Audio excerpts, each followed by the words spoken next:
Hey, digital learning. So today, as part of our digital footprint talk, we're going to start something called the $1 trillion footprint. So as a quick recap, we talked last week, you did an assignment where we talked about what is digital citizenship and what is digital footprint.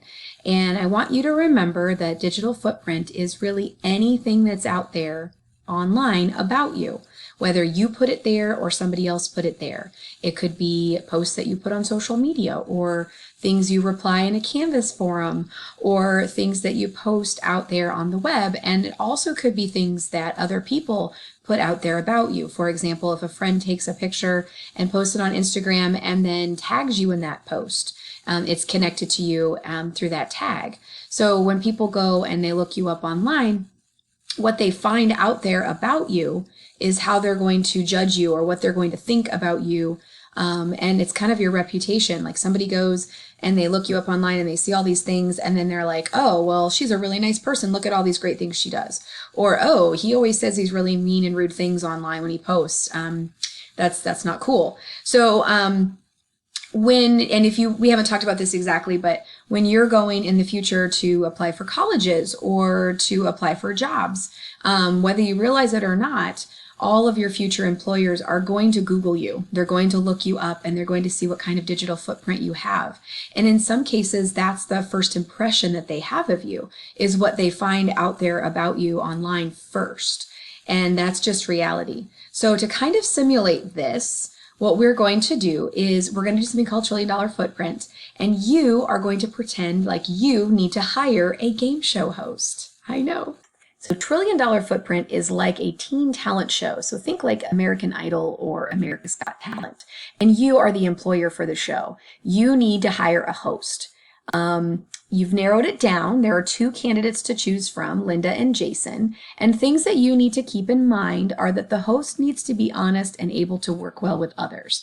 They are going to be working with teenagers all the time. They're going to be front and center. They're going to be on TV.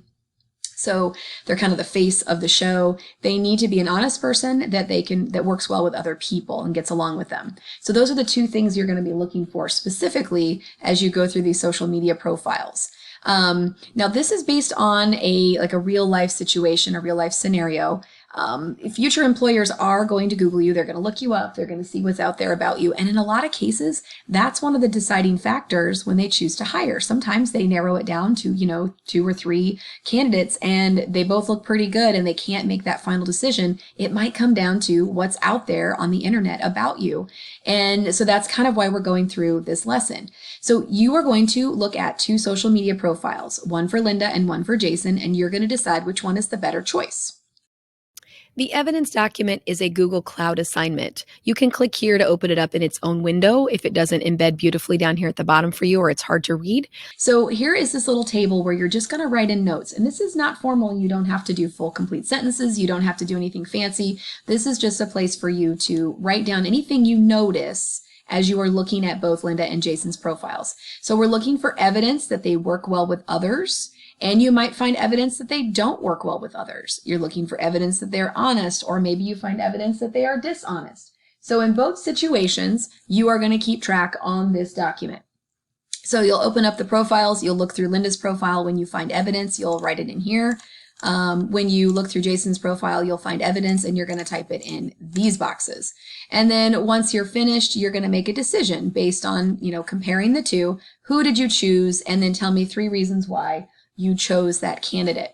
So I have Jason's profile here. Like I said, the first part is the letter of introduction where he's applying to be the host. And then you're going to see some different pieces of evidence that came up when he was searched on Google.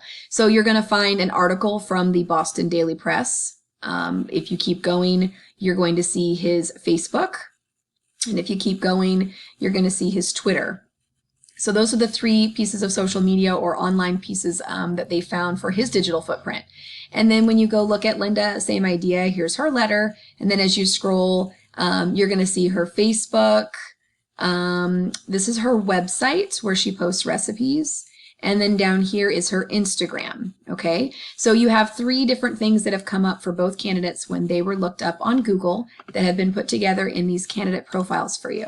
So what I want you to do is I want you to take some time today and maybe a little bit tomorrow, and I want you to scroll through, read everything, look at everything, check dates at the top of each piece of evidence. So like, for example, this Facebook, this is a piece of evidence. So at the top, it'll tell you the date, right, when the picture or the screenshot was taken.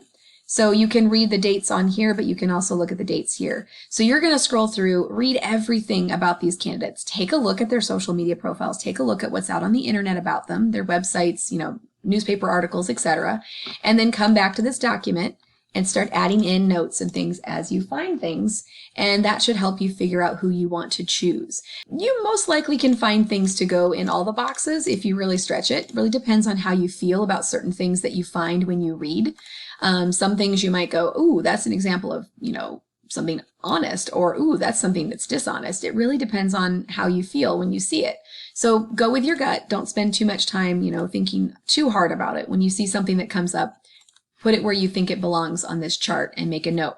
On the chart, make sure you're writing down evidence, not your opinion. For example, if you find something that makes it look like Jason is dishonest, you're not just going to write in this box, he is a liar. That's not evidence. That's your opinion of him based on something you found. So instead of putting he is a liar, you're going to say, I noticed, blank on his Twitter account, whatever.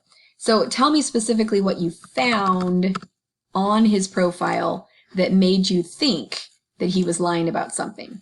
Don't just put he's a liar.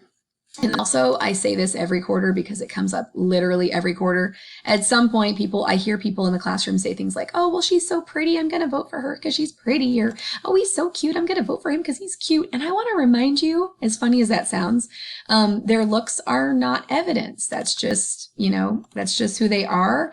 And that's not a piece of evidence that tells us whether or not they work well with others or if they're honest. So keep that in mind. Those are some personal opinions and are not considered evidence. When you finish editing your document and putting your evidence on the chart, you'll have a submit button right here. So when you finish editing the document, whether you open it in its own window or you work on it right here on the Canvas assignment, you just have to click the submit button right here to turn it into me. If you have any questions, just send me a message in the inbox.